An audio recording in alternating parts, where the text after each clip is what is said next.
हिमवन में कभी दो वानर बंधु रहते थे। बड़े का नाम नंदक और छोटे का नाम चुल नंदक था।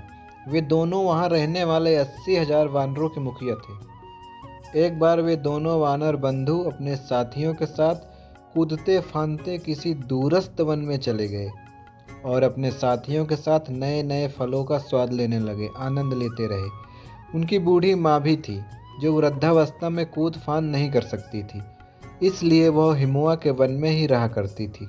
दोनों ही वानर बंधु अपनी माता का भरपूर ध्यान भी रखते थे, अतः वे नए वन से भी अपने अनुचरों के हाथों अपनी माता के लिए फल और आदि चीजें भिजवाते रहे। कुछ दिनों के बाद जब दोनों वानर बंधु हिमुआ स्थित अपने घर पहुंचे तो उन्होंने अपनी माता की कंकाल के रूप में पाया। वो बिल्कुल हड्डी की ठठरी बन चुकी थी। उसने कई दिनों से कुछ भी नहीं खाया था। उनके द्वारा भेजे गए फल भी उस बूढ़ी और रुग्ण माता तक नहीं पहुंचे थे, क्योंकि साथी बंदरों ने वे फल रास्ते में ही चट कर लिए थे।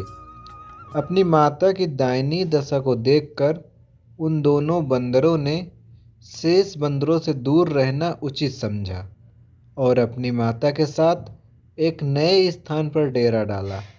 एक दिन उस वन में एक शिकारी आया। उसे देखते ही दोनों वानर पेड़ के घने पत्तों के पीछे छुप गए, किंतु उनकी वृद्धा माता, जिसे आंखों से भी कम दिखता था, उस व्याध को नहीं देख पाई। जो शिकारी आया था उसको उसकी माता नहीं देख पाई, क्योंकि आंखों से कम दिखता था। व्याध एक ब्राह्मण था, जो कभी तक्षशिला के विश्वविख्यात गुरु पराशरी का छात्र रह चुका था, किंतु अपने अवगुण के कारण वहां से निकाला जा चुका था। जैसे ही व्याध की दृष्टि बूढ़ी बंदरिया पर पड़ी, उसने उस पर तीर से मारना चाहा।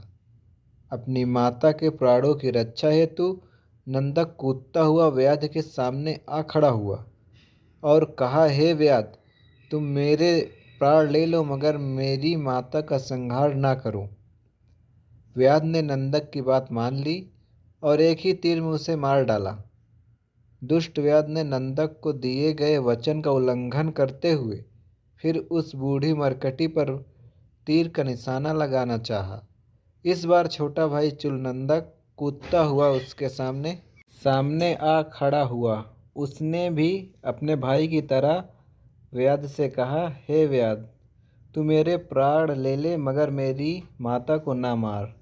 व्याध ने कहा, ठीक है, ऐसा ही करूँगा।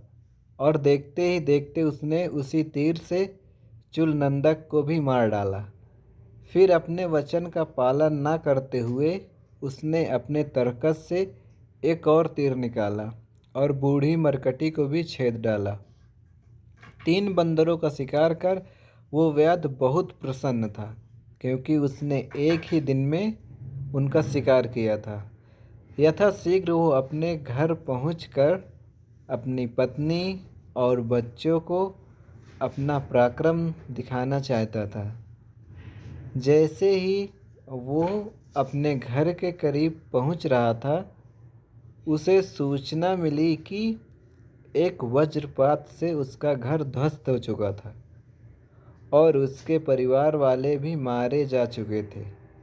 अपने परिजनों के वियोग को उसके मन ने नहीं स्वीकारा। फिर भी विस्मय और उन्माद में दौड़ता हुआ वो अपने तीर, शिकार व अपने कपड़ों तक छोड़ जैसे ही अपने जले हुए घर में प्रवेश किया, तो एक जली हुई भैंस भरभराकर गिर पड़ी और उसके साथ उसके घर के छत का बड़ा भाग ठीक उसके सिर पर गिरा और तत्काल उसकी मृत्यु हो गई। बाद में कुछ लोगों ने उपयुक्त घटना चक्र का आँखों का वृत्तांत सुनाया। उनका कहना था कि ज्यों ही व्याध ने अपने घर में प्रवेश किया, धरती फट गई और उसमें से आग की भयंकर लपटें उठी, जिसमें वो स्वाहा हो गया। हाँ, मरते वक्त उसने तक्षशिला के गुरु की यह बात अवश्य दोहराई थी।